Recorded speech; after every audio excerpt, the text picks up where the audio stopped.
সবাই রাজি আছেন? সবাই রাজি আছেন তো? আমার কথা বিশ্বাস করছেন তো? দেখি কারা কারা বিশ্বাস করেন, হাত তোলা তো দেখি, কারা বিশ্বাস করছেন আমার কথা। মাশাআল্লাহ, খুব ভালো। আমাদের বাড়ি এবং রাজার চর অনেক দূরে, প্রায় 3 মাইল 3.5 মাইল ডিস্টেন্স। আমি শুনছি রাত্রে এক হিন্দু বাড়িতে ডাকাতি হয়েছে। আমি নিজের কথা বলছি, শুনেন। আমাদের সাইবার খেওয়াগারের এপারে রাজার চরের কথা বলতেছি।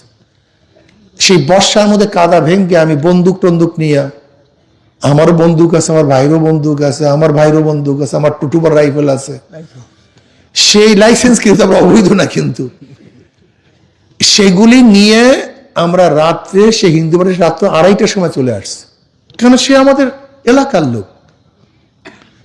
71-এর সময় আপনি কি জানেন, সমস্ত হিন্দুরা, চরমনি ইউনিয়ন হিন্দুরা আমাদের মাদ্রাসায় ছিল। জিজ্ঞাসা করিয়েন, তারা মাসকে মাস আমাদের মাদ্রাসায় ছিল।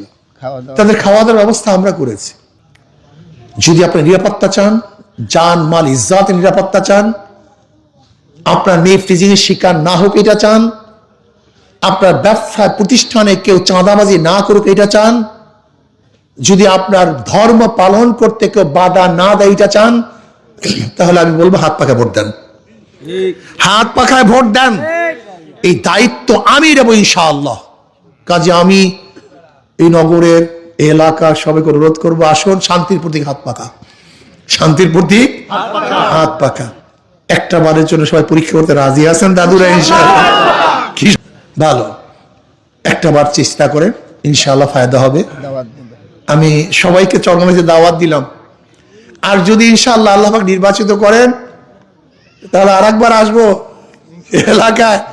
তখন আপনাদের জন্য তো বুঝেন ভালো কিছু হবে, ঠিক না? ইনশাআল্লাহ। কি ঠিক আছে না দাদু?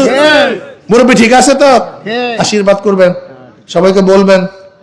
আর যদি মনে করেন আমার কথা সত্য, তাহলে আমি যেন এই এলাকাতে সর্বোচ্চ ভোট পাই, ইনশাআল্লাহ দেখবেন আমি যেরকম আপনাদেরকে কথা বলেছি বাস্তবেও তাই দেখবেন।